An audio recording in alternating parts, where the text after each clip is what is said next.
হাওড়া শহরের প্রাথমিক চাহিদাগুলো পূরণ করে লং টার্মে হাওড়াকে আরো বিকশিত নগরী তৈরি করা এবং ডিলিমিটেশন ওয়ার্ড ডিলিমিটেশনের কাজ কমপ্লিট করে যত দ্রুত সম্ভব এই বছরের মধ্যে নির্বাচিত কর্পোরেশন বা পৌরসভার হাতে দায়িত্বভার হস্তান্তর করার প্রক্রিয়া শুরু করার জন্য আমরা আজকের মিটিংয়ে সিদ্ধান্ত নিয়েছি। মাননীয় 4 জন বিধায়ক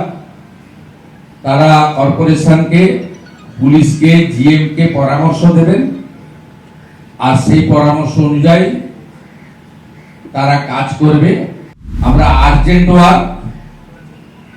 3 মাসের পরিকল্পনা এবং যতক্ষণ না নির্বাচন হচ্ছে কর্পোরেশনের তার পরিকল্পনা, রেলের সঙ্গে সমন্বয় এবং বিগত দিনে অবৈধ যে সমস্ত বিল্ডিং এখানে তৈরি হয়েছে তার ফ্যাক্ট ফাইন্ডিং অনুসন্ধানকারী টিম তৈরি করে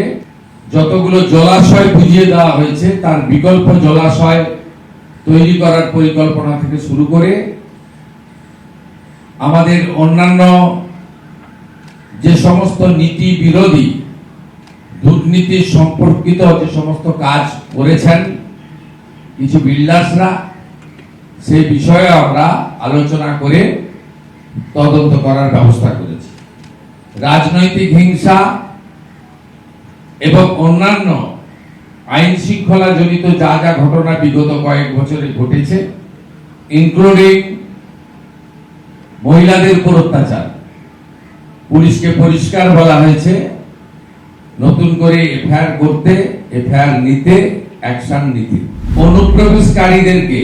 কোর্টে না পাঠিয়ে বাংলাদেশ বর্ডারে বিএসএফ এর কাছে পাঠানোর যে আইন কার্যকর হয়েছে পশ্চিমবঙ্গে, পুলিশ কমিশনারকে এবং আরপিএফ কে ডাইরেক্টলি বলে দেওয়া হয়েছে হাওড়া স্টেশন থেকে সিএ এর আওতায় পড়েন না এমন বাংলাদেশি অবৈধ অনুপ্রবেশকারী ধরা পড়লে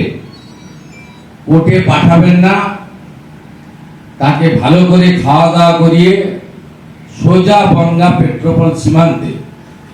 নইলে বসিরহাটে বিওপির কাছে পৌঁছে দেওয়ার ব্যবস্থা করতে এবং তার সংখ্যা প্রত্যেক সপ্তাহে থ্রু ডিজিপি সিএমওতে পাঠাতে হবে।